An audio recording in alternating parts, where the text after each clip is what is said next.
We'll start off with what to expect. So we'll start off with our predictions for the top four, who we think will be lining up for the Champions League spots and who will take the trophy home. Jitu. Yeah, for me, it's first is going to be City, second Liverpool, third Chelsea, and fourth United. Okay. And the Europa League spots are going to be filled by Arsenal and Wolves. I don't expect Tottenham to make it; they will miss out. Would you like to justify your reasons? There is a slight chance if Liverpool. Liverpool have a chance to go first if they sign Thiago. It depends on that, and he will make a big impact. And Chelsea, the thing is that the squad just came in, and I don't expect them to perform on that spot, but I still expect them to perform better than United. United, they will finish. I think the top four will be pretty much the same as past season. Only the champion will be different. And Arsenal are strong, but the league is not a knockout competition, so we can't expect them. They'll just slump in form in between, then they'll come back. So I expect them to finish at fifth. And Wolves is my expectation. At least they deserve to play in Europe again. And Tottenham, because I don't know, probably I don't see where they're going with their game and all. Yeah, that's all. Yes, Advait. Okay, so my predictions for the top four is going to be same. City, Liverpool, or Chelsea and Liverpool can exchange places. And fourth, I can go for Arsenal because Arsenal is the dark horse. I feel they can do something. But yeah, United and Arsenal for the fourth spot. And I think the sixth spot will be taken by Spurs and not Wolves. Spurs and Leicester will fight it out. Wolves has done really good signings, but yeah, I still feel that again that final instinct lacks. I would agree with Jitu with Arsenal also because Arsenal has that periods of slump, and with Liverpool, why I don't think they are going to be champions again is because I still feel that Thiago should be done.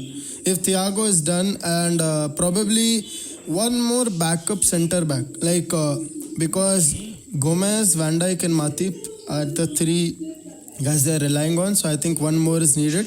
If there is that, then Liverpool can actually challenge for the title.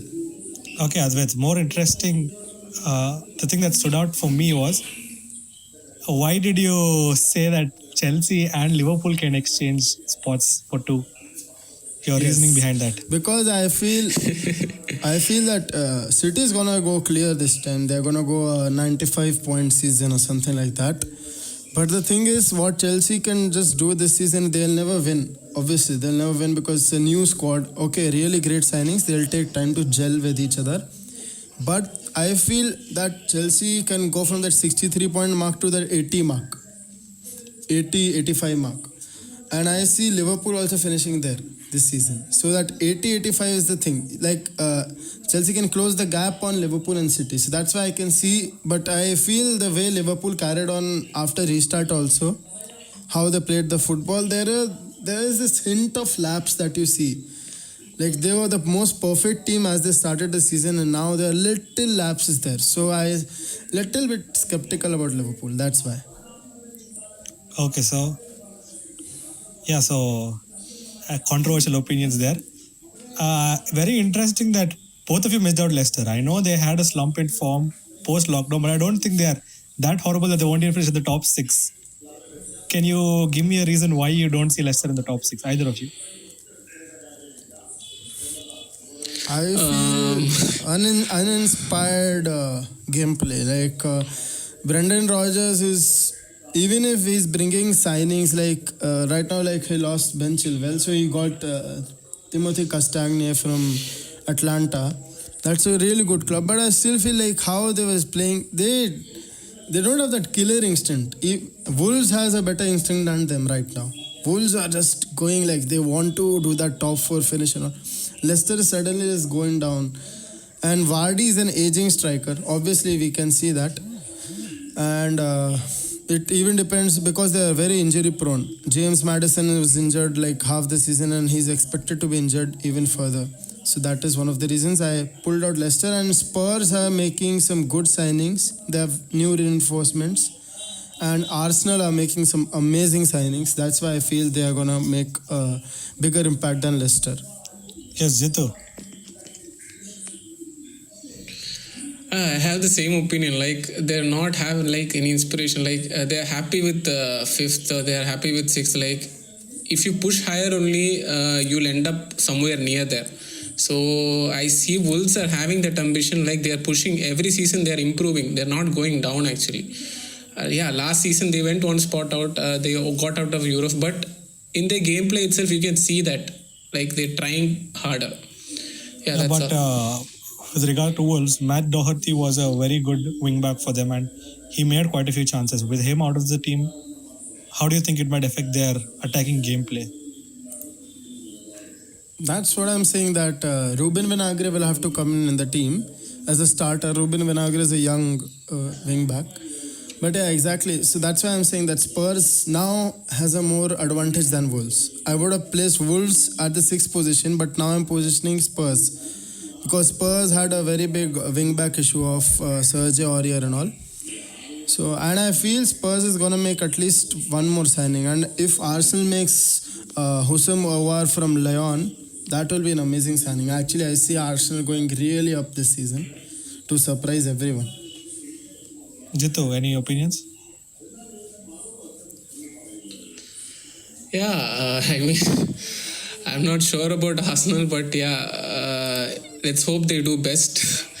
Like they used to be a very big club, and let's hope they can come back to their prime days. Okay, so I think that brings an end to our predictions for this new season. One interesting thing was none of you even picked up the name Everton. I know Everton have not been like a consistent performer and all, but James Rodriguez is back in the side now. And the thing that Everton have always lacked was that creative force. They had signed Gylfi Sigurdsson 2-3 years back, and they used to play him out of position, so he was not able to deliver as much. But with James Rodriguez now in the squad, I think it might affect their chances a lot because of his creative ability. And we have seen that even though he's not performed consistently, when he was at Real Madrid in the beginning, and then when he was at Bayern, whenever he got to play, he did well. So maybe we can't count Everton out yet. Opinions on this matter, Advait? Yes, I feel we can't count out Everton. Like James Rodriguez, Allen, they have had good signings. Same with Newcastle. But yeah, I still feel they are not the top 8 team. Like now Premier League is not a league with top 6 giants. They are considered a top 8. So I don't see Everton going in there this season again. Although Ancelotti is known for results. So let's see. We can hope for the best. James Rodriguez, I don't know how he'll do in Premier League. He's just his career graph is just going down for some reason. But let's see if it rejuvenates, then Everton can surprise everyone. Jitu, any opinions? The thing with Everton is that they usually every time they'll make a lot of signings, I think so. They spend a lot of money in the transfer market, but in the end, they'll always finish somewhere in 11th, 10th, 12th. That is the reason why I am not putting my money on Everton. And let's hope, like James did well. I've observed him, like he used to start for Bayern for a lone player. And I hope he can change things up for them, and I hope they'll get into Europe. Okay, I forgot to tell you my top 6. My top 6 started with Liverpool. I back them to win again, not because they're my favorite team, but if City could do it twice, I'm pretty sure Liverpool can do it twice, and they're like 1 or 2 good signings away from the cup. And I'm pretty sure it'll be a very close 1 and 2 between City and Liverpool. So either of them win is good enough for me. I don't like City that much because of the name Manchester in their name, but then they are a good team. For me, number 3 would be United because United have always been in contention no matter how their results have gone. And Bruno Fernandes has yet to lose a game in the United shirt. So I don't see that stopping anytime soon. Maybe they can have like a bad game here and there, but I don't see them dropping below 3rd. But I'm pretty sure 1 and 2 are Liverpool and City, and they'll be far above the rest. 4, I think, would either be Arsenal or Chelsea. Mostly Arsenal for me, because Chelsea will take a lot of time to gel, according to me, and that's my opinion. So 4 could either be Arsenal or Chelsea. So 5 also goes there. 6, according to me, will be Spurs or Everton, and that finishes my top 6.